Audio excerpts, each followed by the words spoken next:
Yes, the title page is true. We are making banana muffins. So pause here to look at the ingredients you're going to need, and here to find the equipment you're going to need. Of course, whenever we cook, we want to make sure our hair is up, our hands are clean, we're not wearing any jewelry such as necklaces, watches, or rings. Now we're ready. Alright, so I know I need 1.5 cups of flour, and I'm actually going to use cake flour because it's a little bit lighter, not as dense as the bread flour, and I'm going to show you how I'm going to add that to my bowl.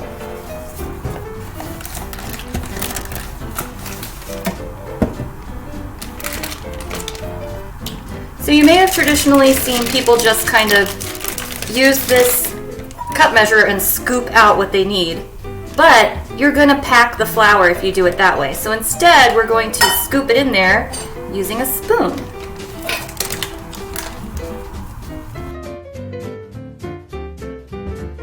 It's nice because you have to go slow. You can be mindful. Just focus on this activity.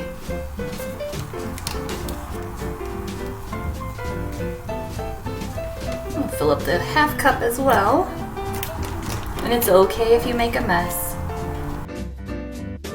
Messes are never the end of the world.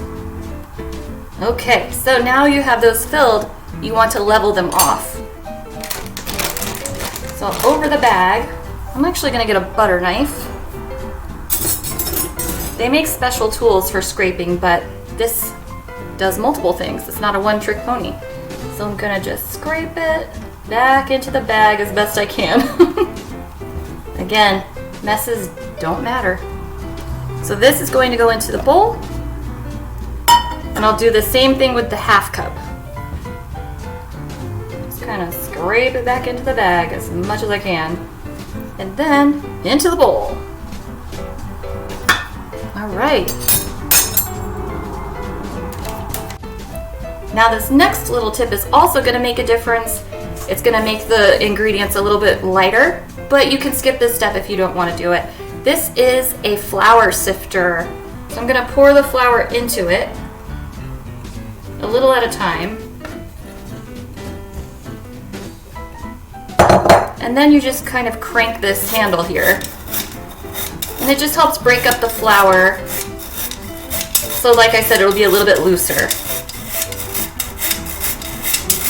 That way your muffins are going to be nice and fluffy.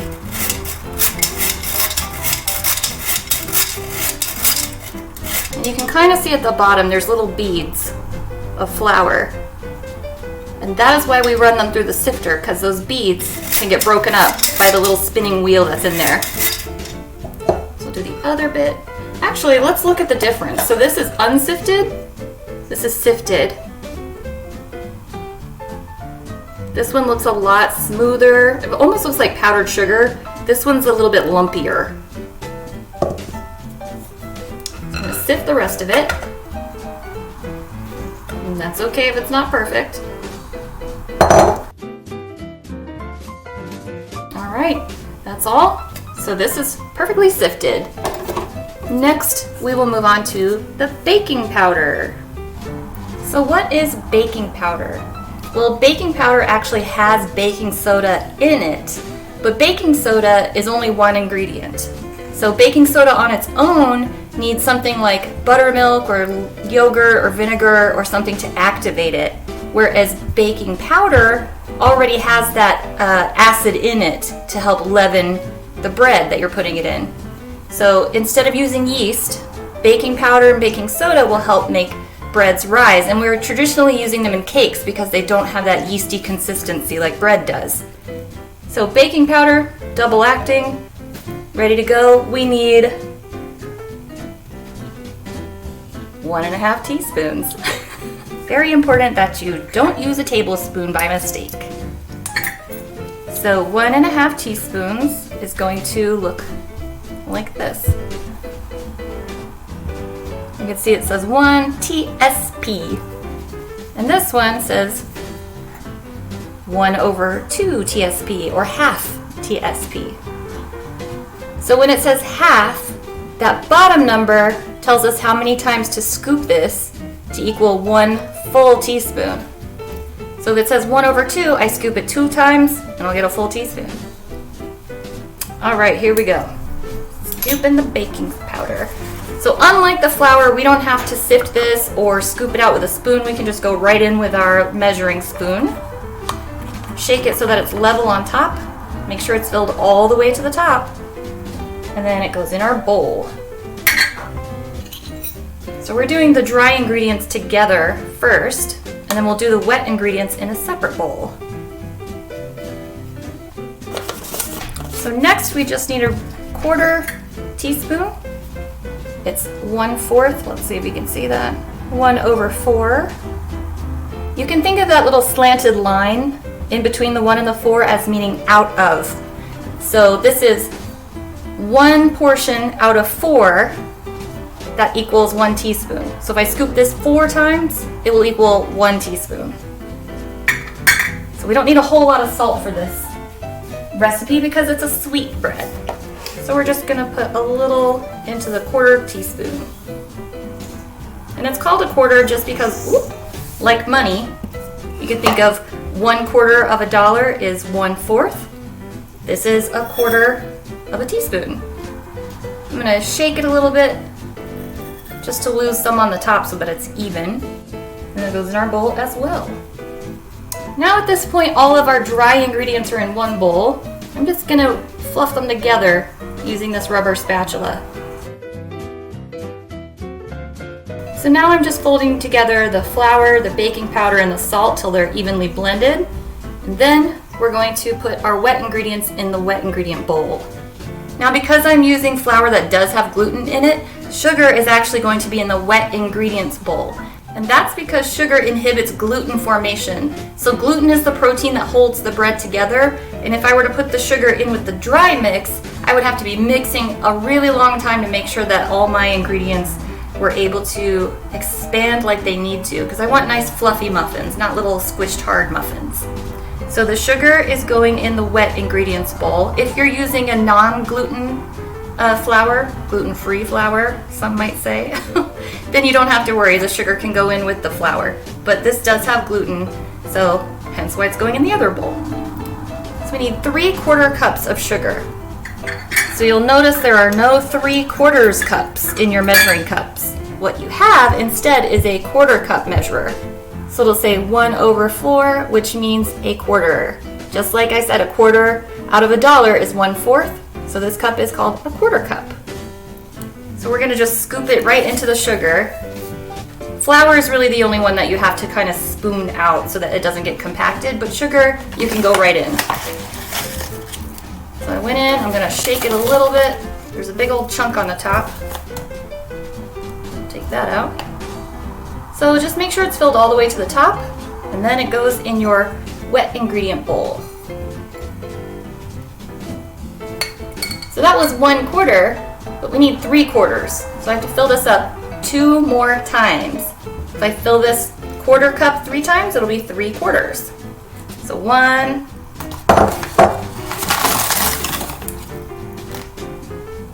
2, and 3. Shake, shake, shake to level it. And it goes in the bowl. Now next you're going to need a 1/3 cup of a flavorless or mild flavored oil. So I'm using vegetable oil. You just don't want to use anything really heavy like olive oil because you're going to be able to taste that in your bread. So vegetable oil it is. So I have this big old jug of vegetable oil and I only need a 1/3 cup. And I know this is a 1/3 cup because it says 1/3. Here we go.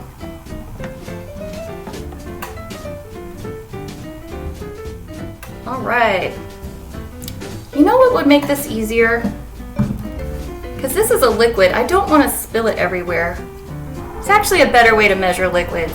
If we were to use these cups, this is actually for measuring dry ingredients, but a liquid measuring cup is much easier. You're not going to spill everything. So if you look really close, you could see this goes from 1/4, 1/4, to 1/3, that's what we need, 1/2, 2/3, 3/4, and 1 cup. This one happens to go all the way up to 3 cups, but I only need 1/3. So I'm gonna fill it up to that line and then get down low and make sure that it says 1/3 cup. So to get right near it, you can see it comes up to the 1/4.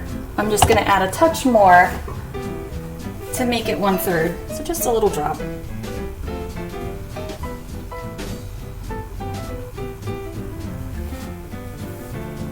Get eye level with the lines and it goes right to 1/3, so we know that's the right amount. So I'll show you that again. You're gonna have to bend over so that you get eye level, and then you can just watch where the line hits. So if it hits at the 1/3, that's the right amount. So that's gonna go in our liquid bowl. Blorp. The next is a 1/2 cup of water, so again I'm gonna use this measuring cup. Just gonna fill it at the sink. Try to steady my hand here. Alright, so the line where the water stops looks like it's at about 1/2 cup, so that's gonna go in our bowl as well.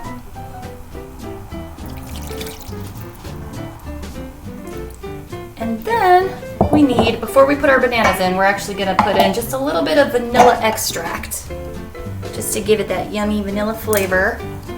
And we need 1 teaspoon. So like I was saying earlier, 1 teaspoon looks like this. Half of that would be this 1/2 teaspoon. And it says 1/2. So I know that from the bottom number being 2, I need to fill it 2 times to equal this one. So if this ever goes missing and you need 1 full teaspoon and you don't know where this is, you can always use the 1/2 and just fill it twice. And it'll equal the same exact thing. So I'm doing this over the bowl in case I spill it, because I just did spill it. Alright, that's 1/2. There we go, much steadier, and that's the other 1/2. So that is all of our vanilla. Now, the last ingredient has seen better days. They look kind of gross. I wouldn't eat these the way they are, but these kind of bananas are best for banana bread because they're really, really sweet and really mushy, so you're able to blend them in with your ingredients really easily. Here we go. All right, we're gonna take our gooey, yucky bananas and just peel them. Oh goodness, they are so mushy.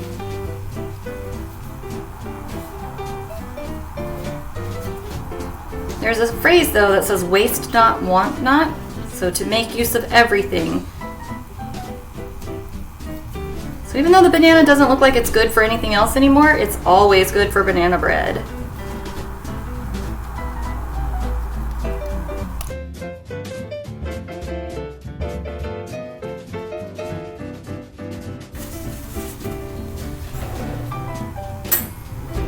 Now we need to mash the bananas, so I'm going to use a fork. If you want to get fancy, you could use a potato masher, but I'm trying to dirty as little as possible.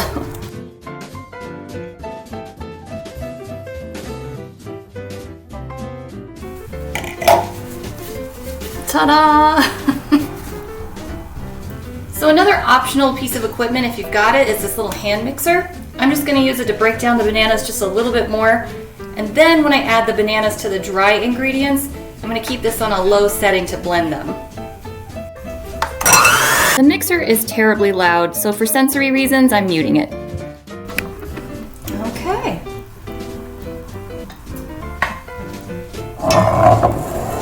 Now we're going to slowly incorporate the wet into the dry, little by little. Just blorp it in there.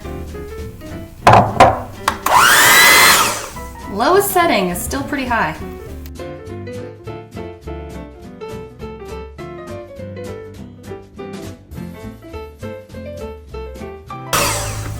Alright, I don't want to over mix it and cause the gluten to become tough, so I'm going to stop there. And the rest of the way I'm going to use my rubber spatula, but I'm also going to use it for another reason, because like I said earlier, chocolate chips are optional, and I'm opting in. So I never measure chocolate chips because I like a lot. I'm just gonna dump them all in and then fold them with my spatula. Yummy.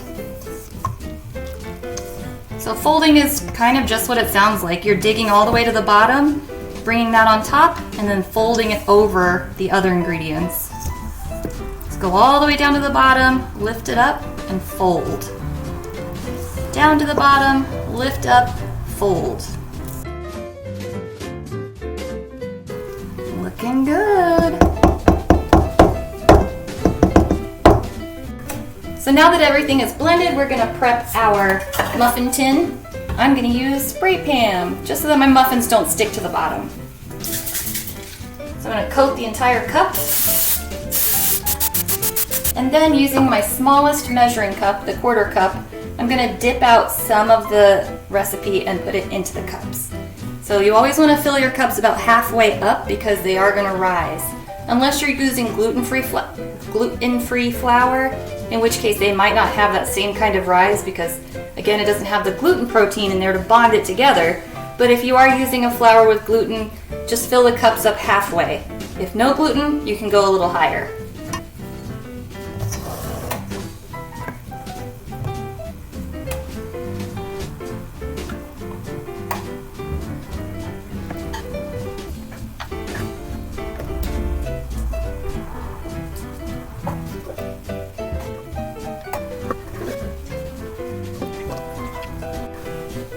At this point, they're ready to go in the oven at the top rack, and we're going to leave them in there for 1 hour. So because this recipe has a lot of moisture in it from the banana and the oil, we're going to leave it in the oven for 1 hour. So we're going to set a timer for 1 hour. But how do you set a timer on the microwave? Well, running an empty microwave would be a bad idea because empty microwaves can catch fire. If there's nowhere for those little microwave radiations to go, like a piece of food, it's just gonna bounce around inside the microwave itself, and then it could get really hot in there, spark, and cause a fire. So we're gonna use the timer.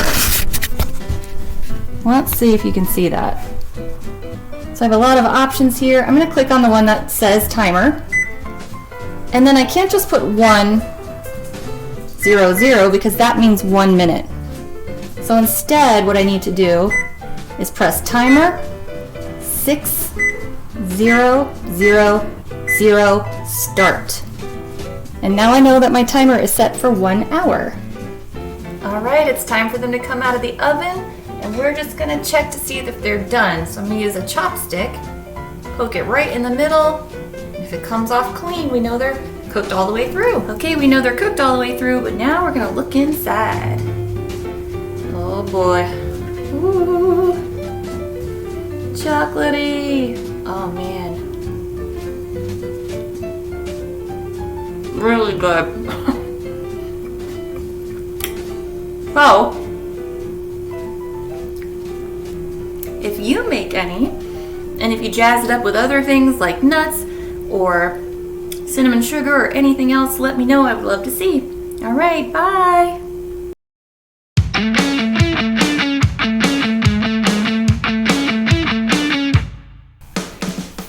So baking powder, we need 1.5 teaspoons for this.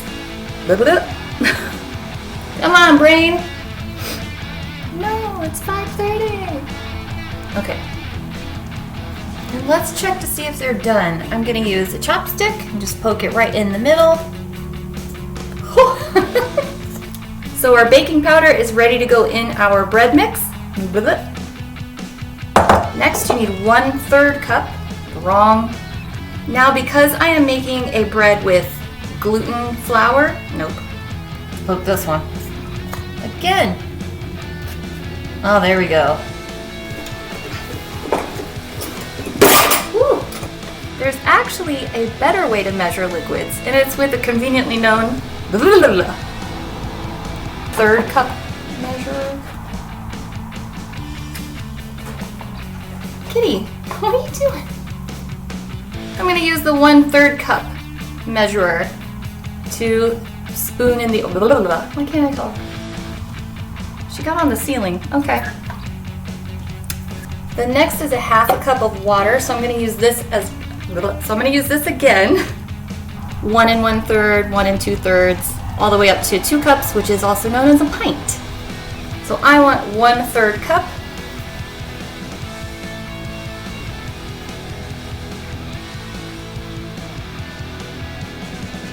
Which is not on here. Have I not been filming?